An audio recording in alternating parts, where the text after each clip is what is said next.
Rapid action battalion RAB বিলুপ্তির বিষয়ে সরকার যা সিদ্ধান্ত নেবে তাই মেনে নেওয়া হবে বলে জানিয়েছেন র্যাব মহাপরিচালক AKM শহীদুর রহমান।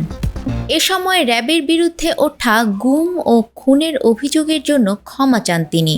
পাশাপাশি দায়িত্বে থাকাকালীন নিষ্ঠার সঙ্গে কাজ করে যাওয়ার প্রত্যয়ও ব্যক্ত করেন।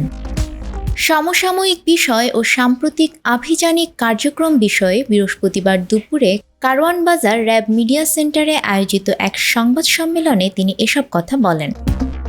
র্যাব মহাপরিচালক বলেন, র্যাবের বিরুদ্ধে গুম খুন সহ কিছু অভিযোগ আছে।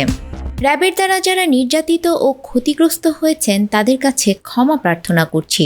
ভবিষ্যতে এ বাহিনী এমন কোনো কার্যক্রমে কারো নির্দেশে জড়িত হবে না। সুষ্ঠু তদন্তের মাধ্যমে সেসবের বিচার নিশ্চিত করা হবে।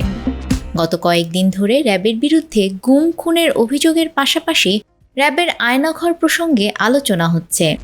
এ বিষয়ে র্যাবের বক্তব্য কি জানতে চাইলে তিনি বলেন, র্যাবের আয়নাঘর ছিল, আছে, সেটা সেভাবেই রাখা আছে। গুম খুন কমিশন নির্দেশ দিয়েছে আয়নাঘর সহ যা যে অবস্থায় আছে সেভাবেই রাখার জন্য। আমরা কোনো পরিবর্তন করিনি। তিনি আরও বলেন, 5 আগস্টের পর আইনশৃঙ্খলা পরিস্থিতির অবনতি ঘটে। পরে র্যাবের সদস্যরা আইনশৃঙ্খলা পরিস্থিতি নিয়ন্ত্রণে আনতে কাজ শুরু করে। এ কাজ করতে গিয়ে র্যাবের 16 সদস্য বিভিন্ন অপরাধের সঙ্গে জড়িয়ে পড়ে। তাদের বিরুদ্ধে চাঁদাবাজি, মাদক ও ছিনতাইয়ের অভিযোগ পাওয়া যায়।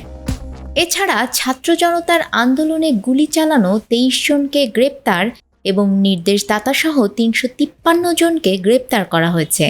জেল থেকে পালিয়ে যাওয়া 110 আসামিকে গ্রেপ্তার করা হয়েছে অভিযানে। তিনি আরও বলেন, আইনশৃঙ্খলা পরিস্থিতি উন্নয়ন হয়েছে, তবে প্রত্যাশিত জায়গায় এখনও যায়নি। আইনশৃঙ্খলা নিয়ন্ত্রণে র্যাব তার দায়িত্ব আন্তরিকতার সঙ্গে নিষ্ঠার সঙ্গে পালন করবে। নিউজ ডেস্ক, আমাদের সময়।